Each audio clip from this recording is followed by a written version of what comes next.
All right, we are live on this end, Ronald. Welcome Yes, everyone to Outreach NOAA Studies. Tonight we have Ronald back in the engine room running everything. How you doing, Ronald? I'm doing well, Terry, and yourself?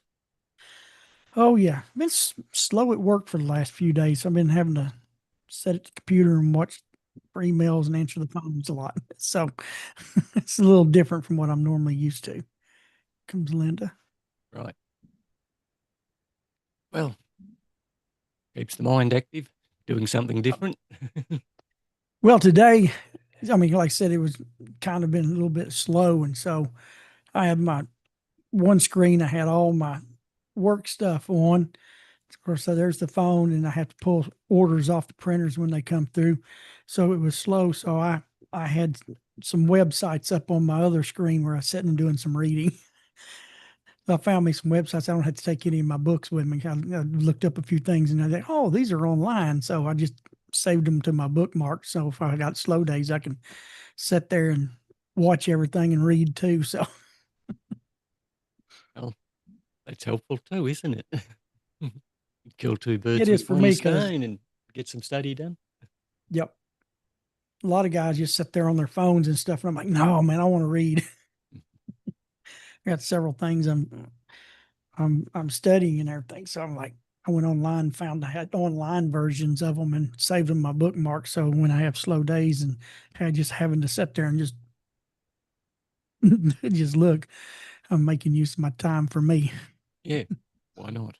So Okay, we've got Veronica, we've got Anne, and we've got Linda in the Zoom room with us tonight. So yeah, welcome we're to going you all. to continue on in Genesis chapter 4. Going to start in verse 8. We're going to try to work ourselves to verse 11, Ronald.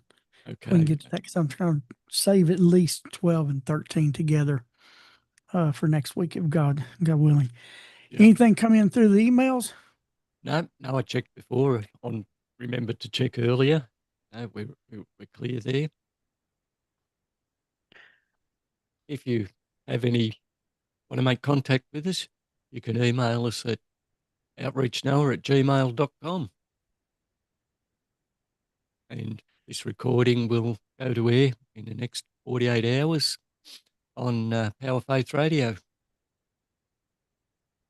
Have you heard anything from those folks over on the radio station?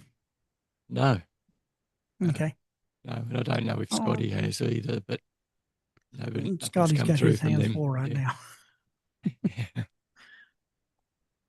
All righty. Before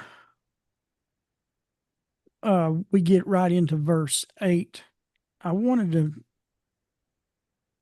read something this morning. This was in my morning meditation, and it's so interesting how I spend a little bit of time talking with the Creator before I get going in my meditations and stuff and studying. This morning was again one of those mornings where okay, I've got this one book that I do mainly because it's a daily thing, and so I was doing the one for April 15th. I've got another book. Matter of fact, let me grab it real quick. It's by the same author. There's four stoic virtues, and one of them is discipline or self control, and it's one of the virtues. And I've just been slowly reading the introduction. Well, not the introduction. I just read the first chapter is really interesting. It's titled "Ruling Over the Body," being able, to rule over your bodily desires and stuff. But he's got the story of Lou Gehrig, and Lou Gehrig was a famous baseball player at the time of Babe Ruth for the New York Yankees. Plus, we all may have heard of Lou Gehrig's disease, which was because of mold and mildew built up in the heat and air system and everything that had hit him, and he's known for that. But he's going through his baseball years, and he's talking about how he ruled his body. He was doing things before all these fitness people and fitness coaches and things was he was doing it personally. But this morning, the way this landed, it caused me to think about one of the things that we're told in the Hebrew scriptures. It's about to serve God with gladness. And this morning, as I was reading it, this one was titled "Pay Your Taxes." And first off, what? But this is from Seneca, who was one of the Roman senators. He was a dramatist, and he was a philosopher as well. And he was during the time of Nero. And he writes here, this was really interesting. I'm going to tie this in. The reason why I'm doing this, I'm tying it into what we've already gone through with the offerings of Cain and Abel, because we're going to be discussing something that Cain did, the first murder. But this really hit me this morning, in line with Cain and Abel, the situation with Cain. Seneca writes, he says, "Nothing will ever befall me that I will receive with gloom or bad disposition. I will pay my taxes gladly. Now, all the things which cause complaint or dread are like the taxes of life." And so he's talking about, when things happen, it's outside of your control and things like that, that appears to be, a suffering of some sort. He doesn't receive them in gloom. He considers them the taxes of life. And just the way he wrote that, I will receive, says, "Nothing will ever befall me that I will ever receive with gloom or bad disposition." Here comes Janice. Got it. And that kind of reminds me, what did Cain do with the situation that he happened? Of course, he egged it on with his attitude, his character trait that we talked about. But the situation that happened when, the Creator didn't turn to him in his offering, but he turned, this was like something that kind of fell bad. He received it with gloom and bad disposition. That's how he received what was going on. And I just was thinking about how this was, all lines up with that. And then again, immediately my thought was to serve God with gladness. And that's in Psalms 100, verses 1 and 2, that the nations should praise God, and that we should all serve him in gladness. And if Cain had had that attitude that, he messed up, but I'm not going to let it affect me. I'm going to go ahead and still, receive my situation with gladness. The whole thing would have been a different story. If he had learned that, this is something that he was going to have to endure, and it was only, like we learned, it was just temporary. But because he allowed the gloom and the bad disposition to fall on him, it causes what we have, what we're going to be reading tonight in verse 8 and 9. And with the story of Lou Gehrig that kind of lined up with this, was a situation that happened to him when there was a bad throw from his third baseman that forced Lou to grab for the ball in the dirt, where it jammed his thumb into the ground and into the dugout. His teammate had thought that he was fixing to get cursed out because he threw a bad throw, and it caused him to run his hand into the ground. And Lou Gehrig said, "Oh, I think I've broken it." But he said, "You didn't hear a peep out of him." His teammates recounted in amazement, "Never a word of complaint about my rotten throw and what it did to his thumb." Lou Gehrig just received what happened, didn't place any blame, and went on. He had the ethics of knowing that, there's some things that's just out of your control. It was a bad throw. It wasn't on purpose. So why get angry? Why get down? And so all this was coming at me this morning, and I was thinking about this, and then I was thinking about tonight's class, how we're talking about how Cain, he didn't receive it. He didn't receive what was going on with joy. He got angry and he got depressed. And so with the lack of joy, we come to tonight's verse 8. Cain told this to his brother, talking about verse 4. Verse 7 that we read last week. See whether that you use your position for privilege or good or not good. For this purpose, sin lies at the door and it's longing for you, but you shall master it. And then it comes out verse 8. Cain told this to his brother. And then it came to pass, they were in a field, and Cain fell upon his brother Abel and killed him. All of this because of his attitude. Mm-hmm. He didn't receive the situation in gladness, in that, or knowing this was temporary. And we've learned that, like Bressels really teach a lot of things, whatever befalls us, the Creator's in control. Everything is for our best benefit, even though we may not be able to see it right now. We may not even be able to see it for 10 years from now, but it's still for your good benefit. So Rabbi Hirsch says, what Cain told Abel, Scriptures does not say exactly. It just says he told him this.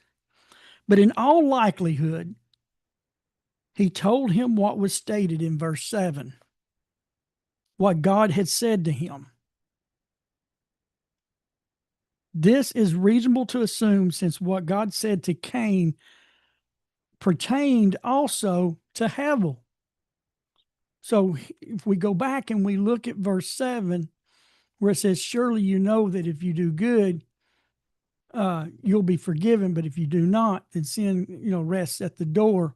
It's longing for you, but you can conquer it. That message was even given to Abel. But Cain was assured that his position as firstborn still hung in the balance, and it transferred from Cain to Abel, was only temporary and not permanent, as we learned over the last couple of weeks. But this same message applied to both brothers.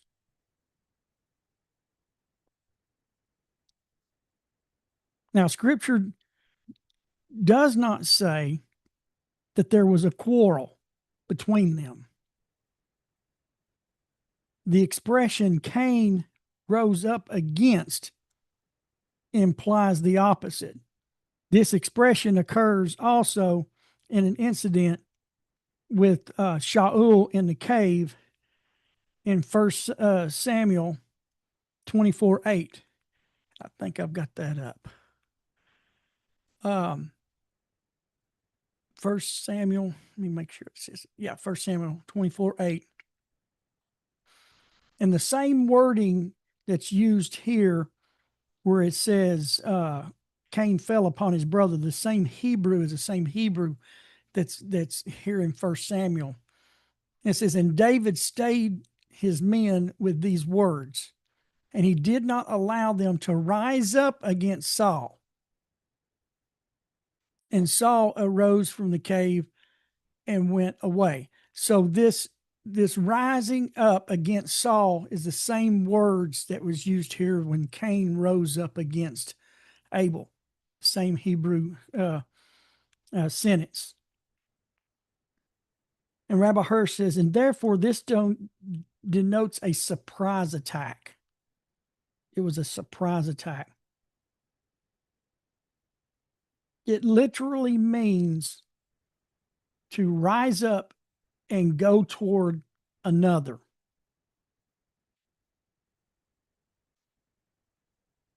Which implies that they were not together. They were not together. Accordingly, when it says when they were in the field, would mean that they were working quietly in the field, one working his land and the other tending his flock. When suddenly the appalling idea came to Cain, and he rose up and went over and he murdered his brother. Just thought came in, he did it. There was not a fight between them.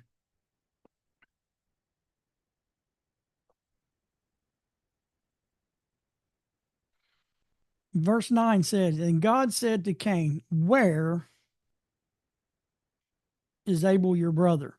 And he replied to him, I do not know. Am I my brother's keeper? Which this is a big passage. A lot of people have talked about this one throughout the centuries.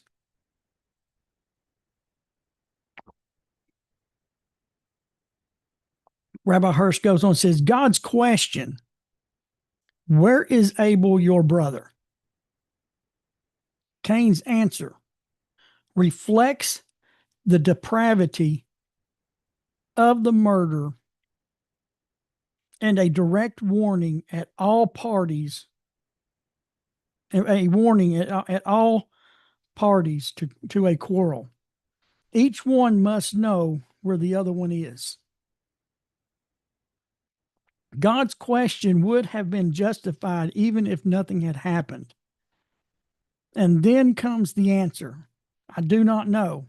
Am I my brother's keeper? Cain regards this as a legitimate excuse. It is not his task to look after his brother. He is busy enough attending to his own affairs.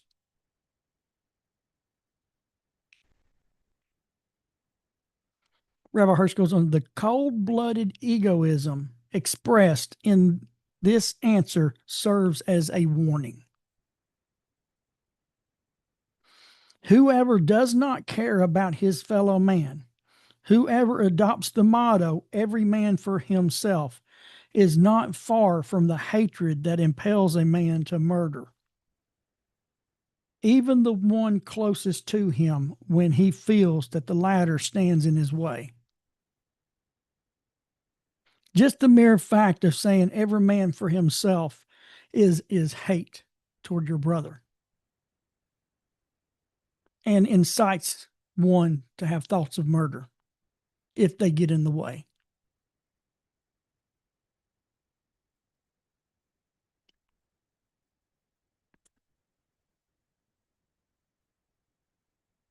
Going a little quicker than what I thought. Well, that's pointing at it's all about self, isn't it? Yeah. Who cares who I walk over as long as I get what I want? Right. And I'd And say see he'd that probably kind of been like it's probably like reason stewing how, over it a bit to start with, wasn't he? You know, yeah. before Well, he I mean, it shows there wasn't did the taking. quarreling about it back and forth. This is just something that rose up. That means he was thinking about it. Yeah, that's right. He was getting angrier and angrier and drew to the point of, okay, I'll just go and knock him. Right. But that's the reason why I really like this example from Lou Gehrig. And it says a bad throw from his third baseman forced Gehrig to grab for the ball in the dirt. He jammed his thumb into the ground. In the dugout, his teammates thought that he would be cursing the guy. And all he said was, I think it's broken. That's all he said. And you didn't hear a peep out of him. And that surprised his teammates because never a word of complaint about the rotten throw or about his thumb. He just went on, finished playing the game. That's why this, to me, tied in, a little story tied into this. Cain hadn't got over the situation. He kind of got thrown a bad throw. I mean, of course, that was his fault, for what he did. But if we're just going to kind of use the analogy here, for him, he got a bad throw, but he didn't, Lou Gehrig just got up. He didn't blame the guy. He didn't call him any names, some kind of loser that you can't throw the ball right. Look what you did. I broke my thumb. You loser. Well, he didn't do any of that. He just kept it all to himself and got up and as if nothing had happened. He received it, in a way. And I'm not going to say he received it in joy, but he received it without complaint. Yeah. He didn't complain. He took what was handed him and went on. And that's a hard thing to do when we're going through something, when somebody wrongs us, whether by accident or on purpose, or when something bad happens. You wake up that morning and your alarm clock didn't go off. You're 15 minutes before you get into the shower, and that takes longer. You can't eat your breakfast. You go out and the car don't start.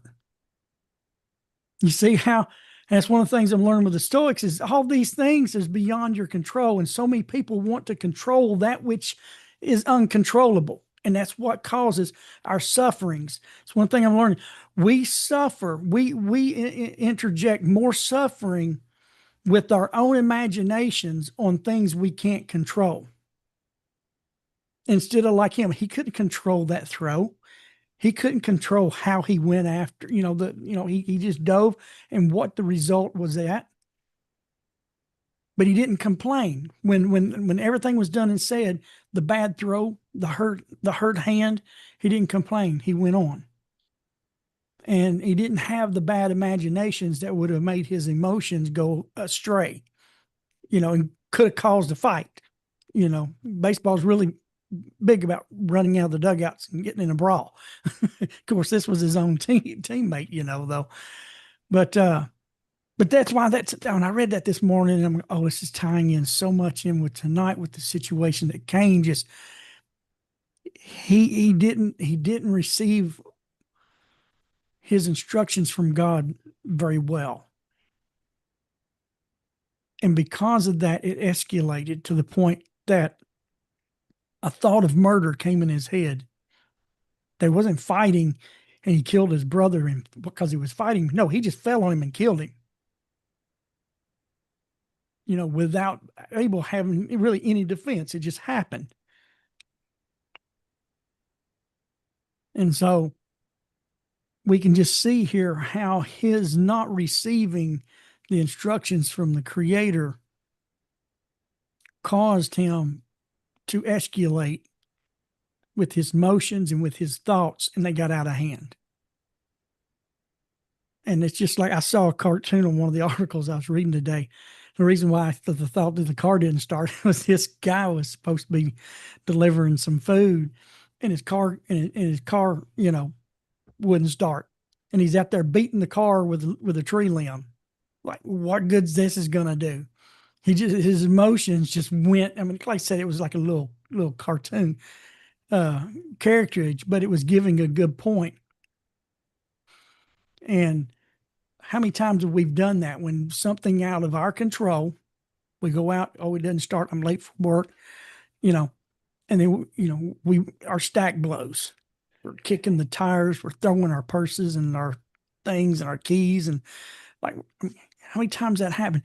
And it takes practice. It takes a long time to build these character traits, to let go of that what we can't control, and only work on controlling what we do have. And what do we have? We can learn to control our emotions when something like that happens. And what helps us is that passage in Psalms 100 verse 2 is to serve God with gladness. And I mean, I'm guilty as everyone else is getting mad at, because something, especially when your car don't start, you're already late, or you go out and there's a flat tire, or, whatever. And your stack blows, and then it just continues to go. And this is one of the things that David said. I can't remember what psalm it was. I place God before my eyes continually. And so when a situation like that would happen, instead of blowing his stack, he would praise God, you know. And a lot of people think the wrestlers are crazy when, when something's bad happening, they're praising God. You know, why you should be getting mad about this. They've learned to continually be glad, serve God in gladness. God doesn't say serve me in gladness when everything's going good. It just says serve God in gladness. So that means, again, like what we learned last week with the both sides of our heart, the evil and the good side of our hearts. We praise God with both sides. And so all of this is lining up. And I said, this morning, I'm just going through my daily meditations. I talked to, Shem a little bit beforehand and open it up. And then I go to my second reading, and I'm like, okay, wow, this is saying something. And then I'm like, oh, wait a minute. Tonight I'm speaking about Cain killing his brother. It all began back at the offering. He didn't pay his taxes. He didn't pay his taxes. He grumbled, he complained, he got angry, he got mad. He just didn't pay it and went on and just didn't say, okay, this is out of my control. I need to just, he didn't listen to God. He didn't pay attention. He didn't pay God his rightful due with being in joy in serving him. God was giving him a teaching moment. We learned that the turning away that God did was not permanent. The Hebrew says it wasn't permanent, it was temporary. This was a teaching moment with a child. But the child wasn't receiving it. He sat down on the floor and he kicked his feet and he screamed and got on his belly and cried and in the middle of the aisle at the grocery store. And here's God's trying to give him a learning lesson. And then by the time it was over with, he kills his brother. First murder. And you know that if they weren't together, already arguing and fighting and shoving each other, and it escalated out of that. No, this escalated out of the point there. It says, they were in the field and Cain fell upon his brother and killed him. He rose up, meaning they wasn't together.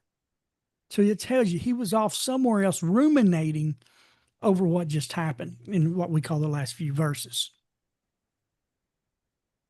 And it just got to the point where his anger went into full-blown idolatry, which we know when we study the subject of anger is idolatry, because you're asserting your will over the Creator's. You're the one who knows better.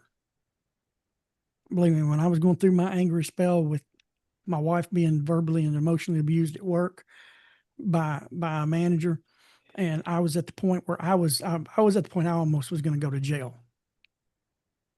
And I learned a lot during that time about anger. And anger is horrible. It destroys your body. I ended up in the hospital over it, lost an organ over it. Had a lot to think about, and the Stoics even talk about how anger is one of the worst traits to have, one of the hard ones to fight and one of the worst ones to have, because it is destructive to your soul and to your body. And so we see here with Cain, this anger that was still rising up inside of him that we read a few verses ago, ruminated to the point where his brother was over there taking his sheep, he may not even, his back was probably to him. He was taking care of his flock. And he just walks up and just immediately crowns him with the burr rock, kills him.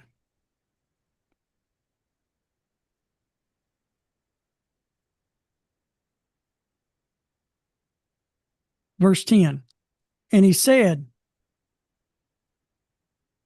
what have you done? Do you hear the voices? I find that interesting. It's plural. It's plural in the Hebrew too. Do you hear the voices? These are the drops of your brother's spilled blood, and they cry out to me from the ground. I kind of almost expected Rabbi Hurst to have a page and a half on that one, but he didn't. Because some of the simpler ones, he'll have a page and a half. He'll go through every word, going from Genesis to all the way to Deuteronomy and Joshua and all kinds of stuff. But on here where he's talking about it's Dami Ha'adam or Hadam says the blood here says the blood is the material assimilated by the body. It is the human body in liquid form. Blood is the human body in liquid form, which circulates and deposits suitable materials in its appropriate places. Murder scatters this material, which is held together by the personality of the living organism. Hence, Damim is plural, voices. Do you hear the voices? It is plural. Rabbi Hirsch says, in verses 10 through 12, the distinction between the meaning of ground and earth, or Adama and Eretz. Ground and earth is sharply drawn. The earth is wedded to man, which we learned earlier with Adam. The earth is wedded to man so that he should live upon it a holy life. And for this reason, it is called Adama. But the Eretz is Adama to man only if he respects the right of his fellow man. It's only considered the ground, his stage of living a holy life, only if he respects the rights of his fellow man. There is no Adama, or there is no ground for a murderer. The earth as Adama demands from God that he execute justice on the murderer. When the blood goes into the ground, which we're going to see a little bit here more on that, now the earth cries out to God for justice, because the earth wasn't meant to receive the blood of man from murder. It loses its holiness as a place for man to live a moral life.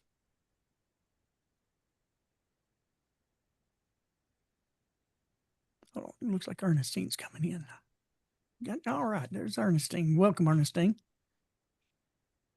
We're in verses 8 through 11. Kind of going through it a little quicker, but see how it goes. We might just go on into verses 12 and 13. Never know. See what we go, where we get to. But the earth was not designed to receive man's blood by way of murder, because the earth, the Eretz, was wedded to man. And when it was, as Rabbi Hirsch says, then it becomes called Adama.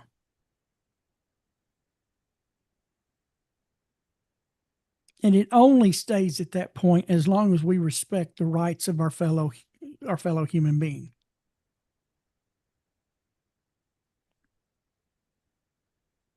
Verse 11. And he says, and now, the curse is already upon you. It comes from the ground. So now, which had to open its mouth to accept the spilled blood of your brother from your hand. So now we see here an interesting statement. Remember, when Adam and Eve sinned, they weren't cursed. The ground became cursed. But now, this sin of murder, Cain becomes cursed because the ground is cursing him. And now the curse is already upon you. It comes from the ground. The curse of Cain now comes from the ground, from which he had spilled his brother's blood.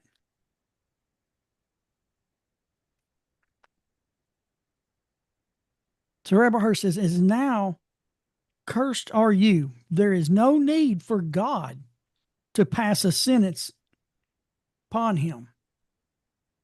There was no need for God to pass the sentence upon him, for you have already been condemned, and the whole earthly world has risen up against you. The cry of your brother's blood has pronounced your sentence.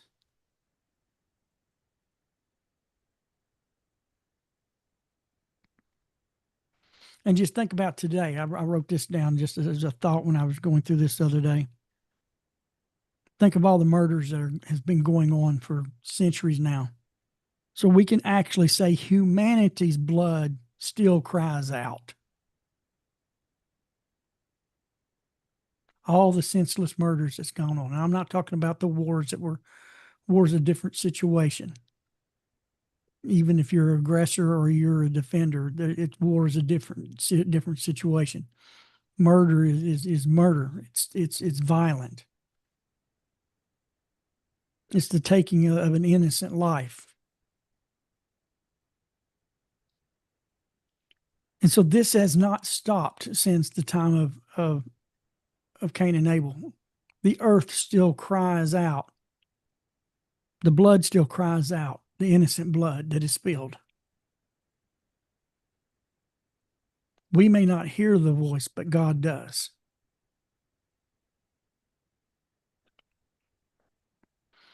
Note that only here is a curse directed against a human being, against a criminal. Earlier in chapter 3, verse 17, a curse was directed at the earth for the sake of mankind's education, what I was talking about. And to give you an example, I was sitting in this class one Sabbath when I was visiting a synagogue down in Atlanta. And the rabbi that normally taught this class was out of town visiting family. And we had this one guy would come in and would sit in for him.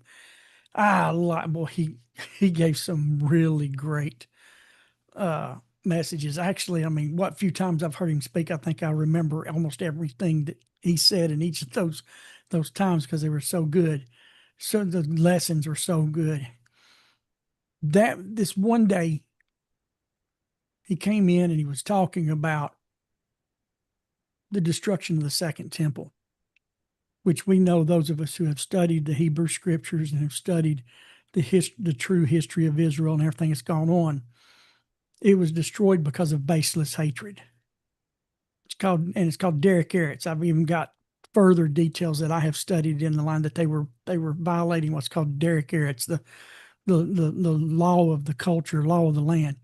It was baseless hatred. They were hating each other, which actually led to bloodshed as well in some cases, but it was baseless hatred. And it caused the destruction of the temple. And this rabbi, he goes, got a question. Okay, Israel was doing something really bad. Brother was hating brother for no reason. There were prominent families who wouldn't invite another one to a wedding because somebody didn't like what somebody done. It was just something stupid, baseless. It says, but what, it caused that the hatred between brother and brother, which was a sin, caused the destruction of the temple. And And so he took a styrofoam cup and he says, let's look at this cup. Let's pretend this is the temple. And we got a room full of brothers and sisters in here that's fighting for no reason. It's stupid. It's nothing legit. It's baseless. It's called baseless hatred that they had. And the Jews tell this about their own history. So they're hating one another. So what did God do to them? He reached down and he took his anger out on stone. He squished that cup up. He said he destroyed the temple instead of destroying the people. He scattered them, but he didn't destroy them. But he destroyed the temple. He took his anger out on stone, something that was fine. I just crushed it instead of crushing the people. And he says, so we, the descendants, we stand back and we see the hand of God destroying the temple instead of the people. And we, the generations after them, sees what God was telling us, how baseless hatred, destroys the family. But God didn't kill the family. He took something away that was precious to them. And he took his anger out on stone and mortar and not on flesh and blood. And that's kind of what he did with Adam and Eve. He cursed the ground, not them, because it was an education. The destruction of the second temple has become an education to the modern observant Jewish people. When they look back, they see what their actions to brother and sister did. And it's a big no-no now. It is a really big no-no. They have strict Jewish law now on speaking evil against your brother because they don't want anything like that to happen again. They've made repentance over that and they've put guardrails up to try to stop that. But this time, when brother killed brother, instead of the earth being cursed, the earth row is it's rising up and it's cursing the criminal. And that's what Rabbi Hirsch is saying here. There was no need for God to pass the sentence upon you, for you already have been condemned, and that the whole earth would rise up against you. The cry of your brother's blood has pronounced your sentence. It's like the victim cried and the judge heard. The earth was the judge. And he heard the cry. The earth heard the cry. And it rendered the verdict. He goes on and he says, cursed. He goes, and this particular word is related to also being isolated. A person who is blessed is in connection with his community and everything flows in harmony toward him and his benefits. But the contrast, the one who is cursed is isolated, cut off from all sources of success and prosperity. And from the ground, he goes on here, is separated from cursed are you. For from the ground means either away from the earth, or as we have translated it, from the earth. The sense of the verse is, the curse is already upon you and it comes from the earth.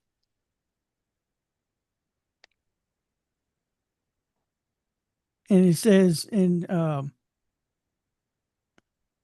now the curse is already upon you, has come from the ground, which had to open its mouth. When it says here, it opened wide. This word always denotes in the Hebrew a forced opening against one's will by force of circumstance. The earth didn't want to do this, but because of the circumstance of murder was so grievous, it forced the earth to open its mouth and accept the spilled blood.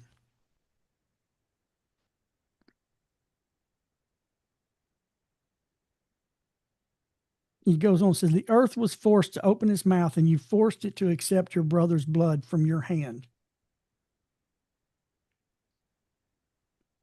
It says, although man is destined to return to the ground does not wish to receive a brother from the hand of his brother.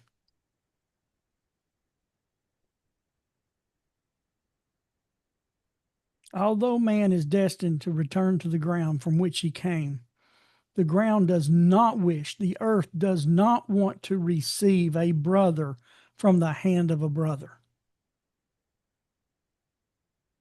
So therefore, it was the earth that brought forth the curse to Cain.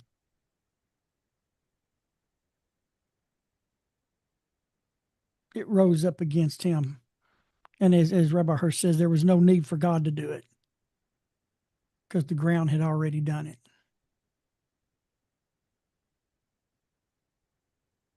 I'm going to stop there and save 12 and 13 for next week. I know we're a little bit early, but that's fine. We can have some good discussion. Fair enough. Because that's going to be packed as well, isn't it? So, well, let's see here.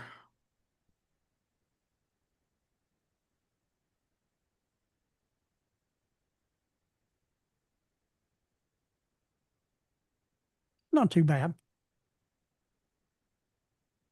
We're working our way on up. I do know when we get to when we get after Cain, when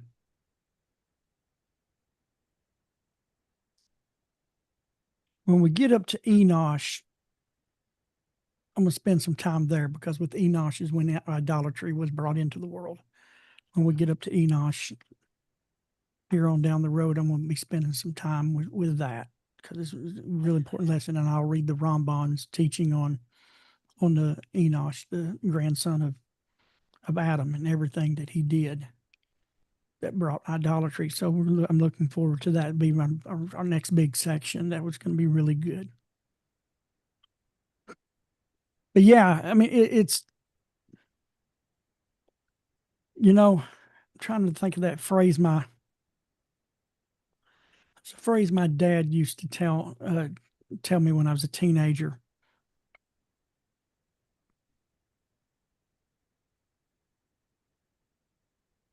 It was something in the realm like if you're going to dance, at some point you're going to have to pay the fiddler.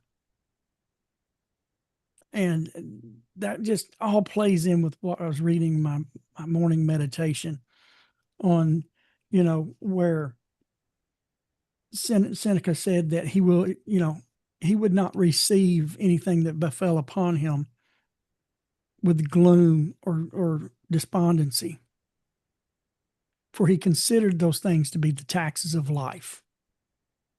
And just be glad, pay the taxes, go on. Don't let them bring you down. It's just a part of life that you can't control. And how that lined up with that, Cain and the offerings, and then lining up with verses 8 and 9 here in the story with Lou Gehrig, in the situation with him where he had the opportunity to rise up and be angry at his fellow teammate for making a lousy throw, but he didn't. He went on, and then even surprised all of his teammates that was in the dugout, that he just, I think I broke my thumb. Okay, let's go. He just went on.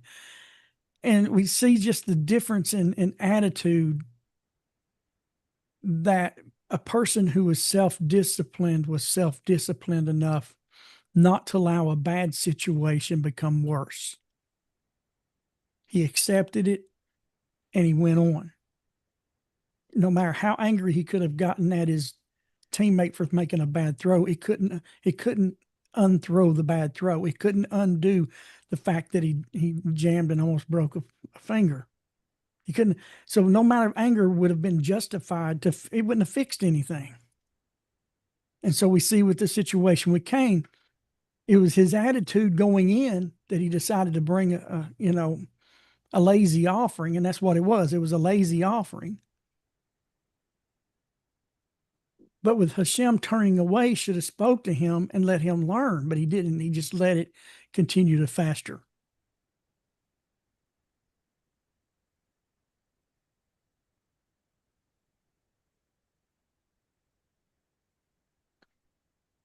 or the ground's curse on. I think the ground's curse would have on. You see, let me make sure I'm reading Veronica. Which would have been worse, God's curse on Adam and Eve or the ground's curse on humans?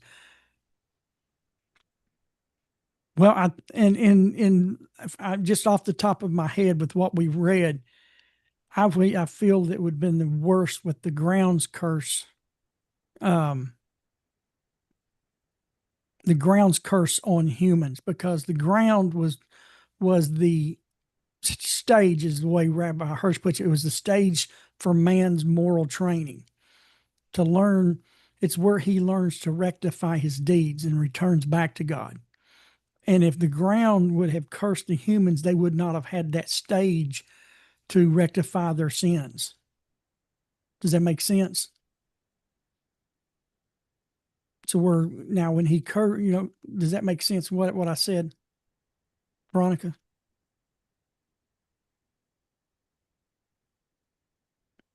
Yeah, thanks. Yeah, I think the ground cursing the humans would have rendered a worse situation. Man wouldn't have been able to rectify himself, and what we learned with the situation with the garden. And has a question. All right, go ahead, Ann. Okay, let me know if you can hear me. Yeah, I can hear you. Okay, so just to clarify on Veronica's question, so the ground is the stage for moral training, which is where we are now. So we have, we can interact with one another and allow situations to play out. So would that be attached to free will? Yes, this is where we practice our free will. Practice free will. And the earth is wedded to man. Adama is earth. And is that because it's the relationship, he was made from it. So then I've got like 5 and 5 commandments. So in the Jewish commandments, there's 5 for you with a man, with your fellow, and then there's 5 unto God. So is that connected to that, where there's heaven and earth? So in Genesis, it says, and God created the heavens and the earth with the et, that famous little word, Right. Which means it's an entity. So you've got the earth as the entity, and then you've got the heavens. So this is one marriage. We're married to the earth, and we're also married, like our body, and then the soul from the heaven, from God that breathed into us. Right. We're now at the time that you're speaking about, the 10 it was given at Sinai to Israel. Beforehand, it was the 6 commandments. 7 was given to Noah after the flood. But the 6 with no idolatry, no blasphemy, no theft, no murder, no sexual relations, and then setting up courts of justice based upon those 6, or those actually 5. And again, it turns down to 5, but it's 7 now. Now we have ever mean high, that we've talked about, not eating the flesh from a living animal. So we do see that there's within the 7, the Sheva mitzvahs, which are cardinal commandments, cardinal rules, which means they have sub rulings under each one that gives them definition, that describes what they are.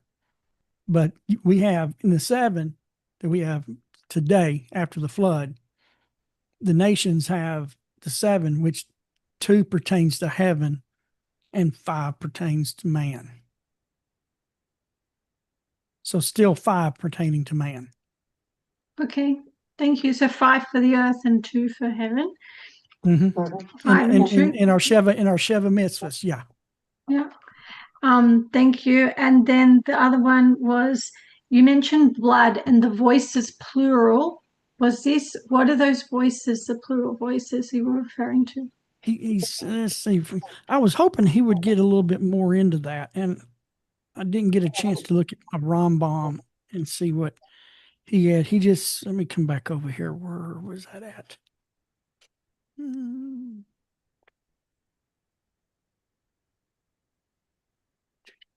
Verses 10. he just brings out the fact that it was plural. Let me see. Talking about the murder scatters this material, which is held together by the personality of the living organism. Hence, damim is plural. The damim here, in what he's referring to, is that the blood was scattered. It was no longer held in like a vessel. Then that's what the body does. It holds it as a vessel. But when he murdered him, it scattered the blood. It made it more it's like a plural. According to what he's saying here, it says a murderer scatters this material which was held together by the living organism or by the body. Hence, the Hebrew word damim is plural. Is plural. So that's used. The plural use of the word blood here is telling us that the blood was scattered. You know, if we can think of some of the movies we've seen when someone, shoots someone and kills them, and there's blood spray. That's scattering the blood. So it was used in a plural sense. Excellent visual there, Terry. Sorry about that. I watched detective shows. So you can hear the voices. So the voice was coming from the scattered blood, and it appeared to be in like a plural form because it was scattered instead of all contained as one voice when it's within the body. But then when it became scattered, it became damim, it became plural. The voices cried out. It's almost, and if I just use my own thoughts on this, now that you brought this up, when the blood is in the body, it has like a single voice because it's in the living organism. But when it became scattered, and the murder is so heinous that it made the one voice into many. Thank you. What do you think about that? So it was like a loud voice. It was like louder as many than what had been as a single. You've triggered another thought in my thinking, which is you're not allowed to spill seed because the seed is the life of the potential life, but also life lives in the blood. And would it be potential voices of his descendants that were crying out? That could have been. I don't know if that comes from the blood. If you ever get a chance to listen, and I would listen to the longest one that's out there, Rabbi Nava's near-death experience that he had, which I think it's a 2 hour. Is it 2 hours, Ronald? Rabbi Alon Anava? Yeah. Yes, I know him. I think one of them's 3 hours.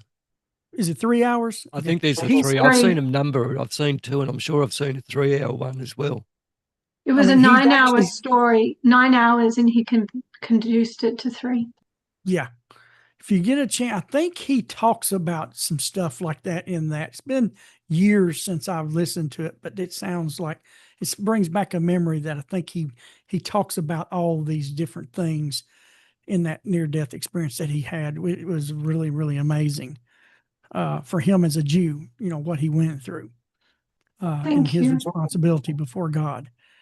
But yeah, to me, by now looking at this even closer with the question that you asked, as the blood as single voice has, like, I'm just going to, speak in human terms, may have a certain level of octave that it could reach, that it could be heard. But when it became spilled, it became scattered. And I think, therefore, the Hebrew uses the word damim to represent the scattering of blood. And the voices, meaning that it was probably at a louder octave that God heard than just from the single voice in a body. That's just my pre-thinking as I meditate this out. I'm not saying this is what it is saying, but it sounds like it would be an interesting subject. Yeah, I like that. That has some plausibility to it because it's leaving its limited body. You know, it was refined and limited to the body, and then it's leaving the body. So, okay. Yeah. Now, once it's outside of the body and it becomes scattered, it becomes louder. Yeah. And therefore the use of voices, plural, and the blood is also plural. The damim. So when it became out of the body, it became plural. And to me, it kind of represents, if we're just thinking about this and hashing it out, that the voice of the blood became loud. You know, because even Hashem says, "Do you hear the voice?" And that's I would like to see some more on this passage. Maybe I need to do some research. There's some books on Genesis that I don't have. I know one that my buddy Scotty's got that's really, really, really deep. I would like to research the fact that, you know, Hashem asked Cain if he could hear the voices. Like an I echo, find that an interesting question. like an echo, because it's splattered, as you said. Right. But I think that would still be an interesting question, one of Hashem's questions to a person, to research the Hebrew out and research what the sages might have deeper to say on that, because I don't see, I mean, as we've learned that God does not use not one word, not one letter for vain use in the Torah. So if he asked him, "Do you hear the voices?" it's not a vain question. There's something there that this is telling us. You know what I'm saying? So okay, now you've got my interest. Now I've got something I might have to spend some time digging into, which is what I enjoy doing. Thank you, Terry. I've actually opened a book. I'm just looking now to see if I can see something, because now it's intrigued me. Veronica, yes, I agree with. Yes, I would say so. That Veronica asks, is so the blood crying out has to do with the soul, and she wrote right question mark, and at my present understanding and knowledge, I would agree with that. I would say it was his soul that was crying out.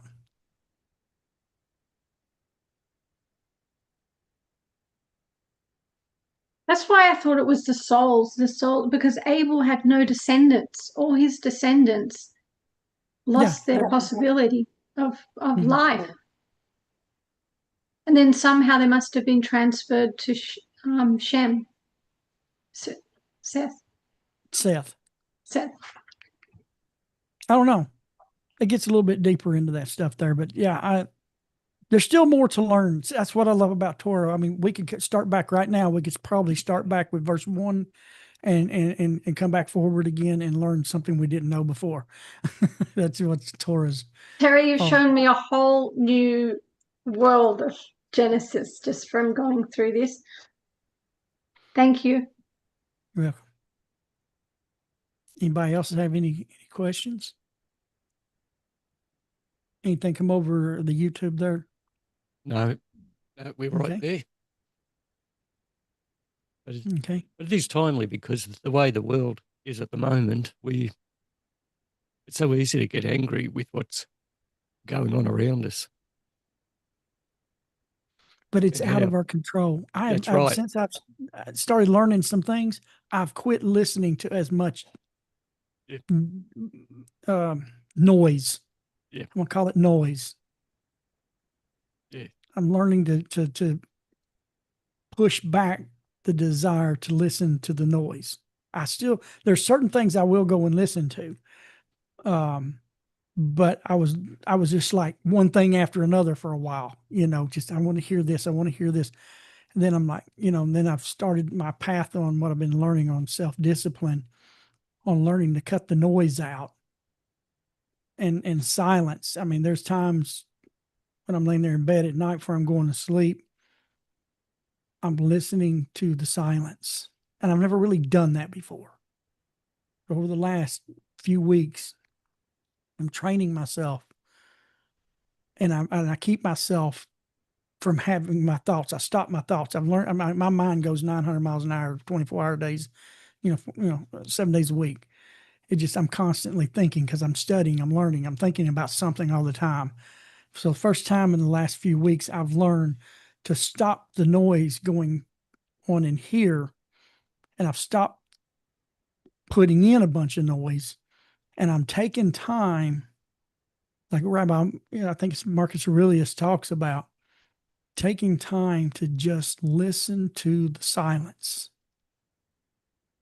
And I'm finding, because I've been asking how to become, I've been researching how to calm myself, because I've kind of been, my daughters would say I can be high strung at sometimes, and I just would have this tension here up that I'm just always got to be doing, got to go, got to go.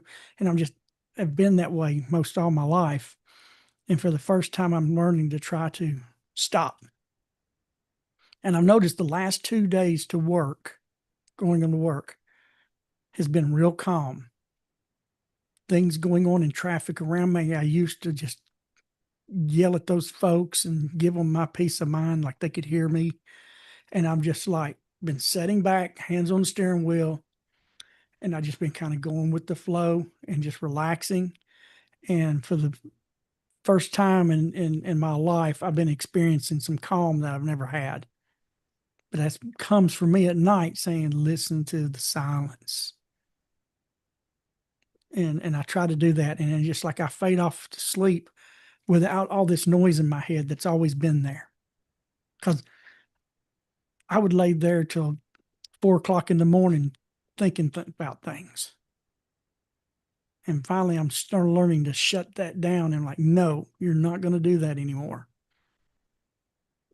And I love this philosophy on self-discipline. I'm learning so much. And I've been writing a little bit on it too in my blogs. If you've noticed, they've taken a change. I've been adding some of what I'm learning. But yeah, Genesis is amazing. And I love using Rabbi Hirsch as my primary because of how he goes through it. I'll never look at the creation week the same again after what we went through and learned. He unfolded it in such a way that was just so magnificent, and seeing his glory and what he was doing with each step of introducing life into existence in phases. And when you stop and you look at each phase separately and you think about it, and it's amazing. Anne has a Go hand ahead, up Ron. again. Okay, go ahead, Ann. I was just going to say, I was just reading the Midrash and I found two things. Did you want to hear what it said? Yeah, if you want to. Yeah, now that's on the Midrash. The Midrash. So there is commentators, and they're disputing about exactly what we were just talking about, whether or not it was for the descendants or not, and then they bring in some other examples. So that's like debatable. And then one part was that Abel was crying out because he was crying out of the injustice of God. He could have stopped Cain, but he didn't. And that brought up the question, the first ever question of why do the righteous suffer while the wicked prosper? So that was like starting then. That's pretty good. That Yeah, might be and then something you might looking at too. and then it said, the word blood refers to soul. It also says, which I found interesting, God intended Adam's soul to be the first to be allowed entry into the earth. So he was the one that was supposed to die first. And he lived 930 years. And then it says, since Abel's soul could not ascend to heaven, it wished at least to remain with the body, in the manner of animals whose souls descend down into the earth with their bodies. However, since it was the first to make such a request, the ground would not accept it. although the ground did open its mouth to receive Abel's blood, the next verse, it received only some of it, as the rest remained on the trees and stones. Our verses does not say in the ground, but rather the Midrash interprets this to mean, I don't know these Hebrew words, sorry, from upon the face of the ground. Abel's soul was thus crying out in anguish from its position upon the land, neither in heaven or neither in the ground, for it could not find peace in its state. Thought that was interesting. Yeah, and think about that. That's what murder does. That's what hate does. And who's to say that every innocent person that's been murdered since that day hasn't experienced a similar thing? That's the reason why it's interesting, that Hashem, when Noah came out of the ark and he gave him the permission to eat meat and not to eat meat taken from a living animal, he goes on to say that man shall not shed the blood of man, or man will end up shedding his blood. And why did God's test? What's the reason why he said man should not murder? He says, for man was created in the image of God. That is the sole purpose of what God said, reason why we're not to murder, is because the human being is made in the image of God. We'll get into that when we get to those passages. Because what you do, positive or negative, to another person, you do to the image of God in that person.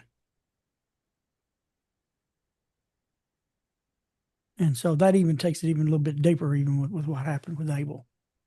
So we'll get more in detail that when we get to the time after the flood, when we start talking about the covenant that God made with mankind, Noah's descendants.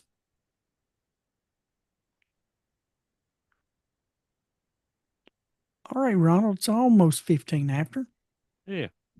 Yes, we always get there, don't we?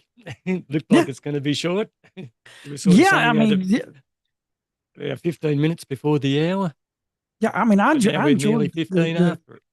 yeah, I enjoy the discussion. That's Yeah. good because it's the old where is that one of the Psalms of the I think it's the Proverbs where it says iron sharpens iron. Yeah. And a sword, a sword. And so it's always good to have some discussion. Yeah, because it draws out other aspects of the verses we go through. And everyone, can bring out an aspect from their own personal experiences that no one else has experienced. And that's what makes it really, really great, Yeah. So, all right, Ronald, you want to bring us to a close? Yes, I think we can draw to a close for today. And next week, as you said, you're doing verses, what's it, 12 and 13? I don't know yet. It's going to start with verse 12. How's that? Okay, so we're going to start with verse 12. I haven't studied that far in advance yet. I mean, I have in the past, but I'm going through everything fresh again, and so there's so much I've learned along the way since I've read a lot of this stuff. So I generally on sometimes Saturday morning I'll sit down and start going through it. Okay. So anyone needs to contact us, our email is outreachnoah@gmail.com. And we look forward to seeing you next Wednesday night, US time, and Thursday lunchtime and a bit later for our end of the world. There you If go. you like our content, give us a thumbs up and subscribe to Outreach Noah's YouTube channel. Thank you all. We will see you next week. See y'all. Good night.